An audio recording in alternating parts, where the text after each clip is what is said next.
How do I know if Allah loves me or not? Ibn al-Qayyim says, what do you do in those situations? What's your response? If you respond to the negative thing well, then that test became a blessing. And if you respond to prosperity in a bad way, then that blessing that you thought was a blessing just became a huge test and a massive burden.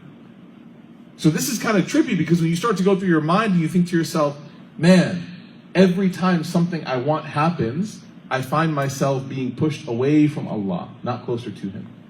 Every time something I want, I become lazy. But when things start to go south, that's when I start dusting off the prayer rug. Right?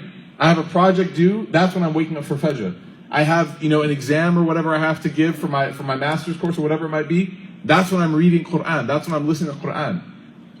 That transactional relationship is not spiritually sound. Right? Everybody goes through ups and downs.